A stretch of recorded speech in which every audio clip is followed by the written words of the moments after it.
Hello दोस्तों, आज मैं आपको बहुत ही खूबसूरत कहानी सुनाने वाली हूँ। वह गर्मियों की एक तपती दोपहरी थी।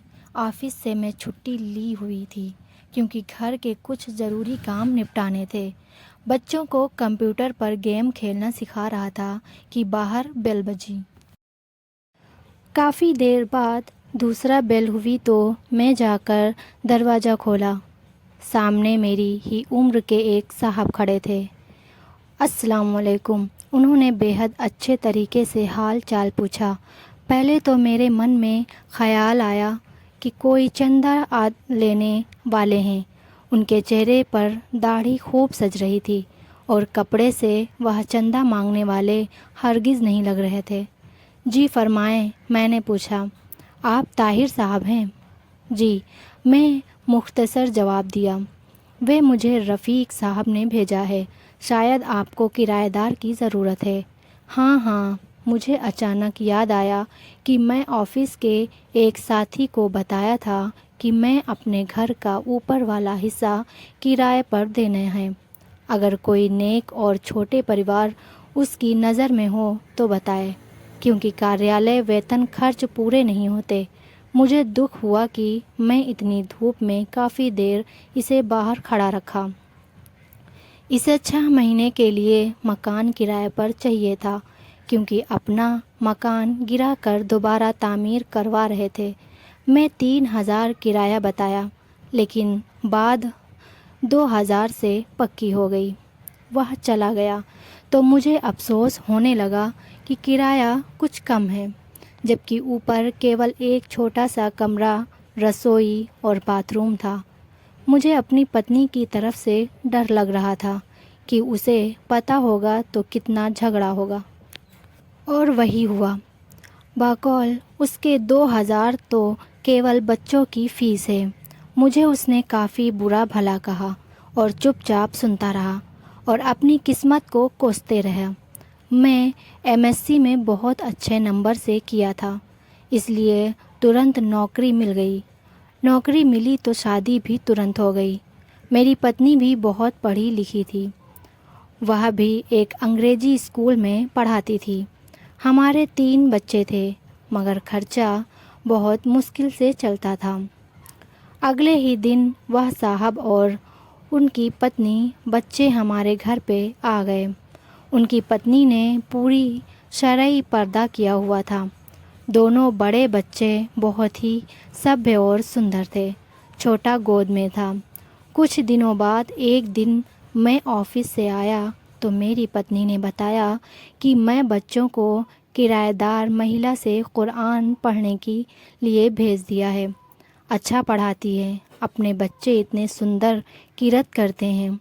कुछ दिन बाद जब मैं उनके एक बेटे के किरत सुनी तो पहली बार मेरे मन में इच्छा उभरी कि काश हमारे बच्चे भी इतना अच्छा कुरान पढ़ें।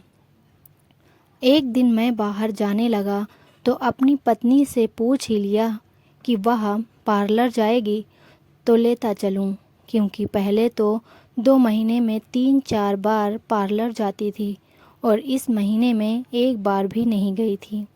उसने जवाब दिया कि पार्लर जितनी रौनक चेहरे पर 5 बार वज़ू करने, नमाज और तिलावत से आती है, किसी चीज़ से नहीं आती।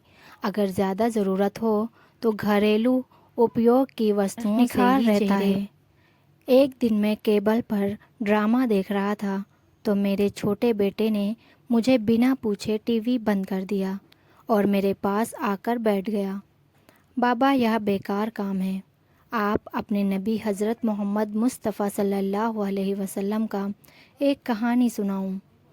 मुझे गुस्सा तो बहुत आया, लेकिन अपने बेटे की ज़बानी जब कहानी सुना तो मेरा दिल भर आया। यह तुम्हें किसने बताया?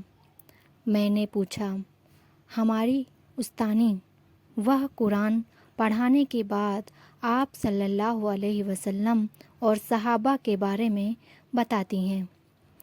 अपने घर और पत्नी बच्चों के तेज़ी से बदलते हालात देखकर हैरान हो रहा था कि एक दिन पत्नी ने कहा कि केबल कटवा दें, कोई नहीं देखता, और वैसे भी فضول خرچی اور اوپر سے گناہ ہے۔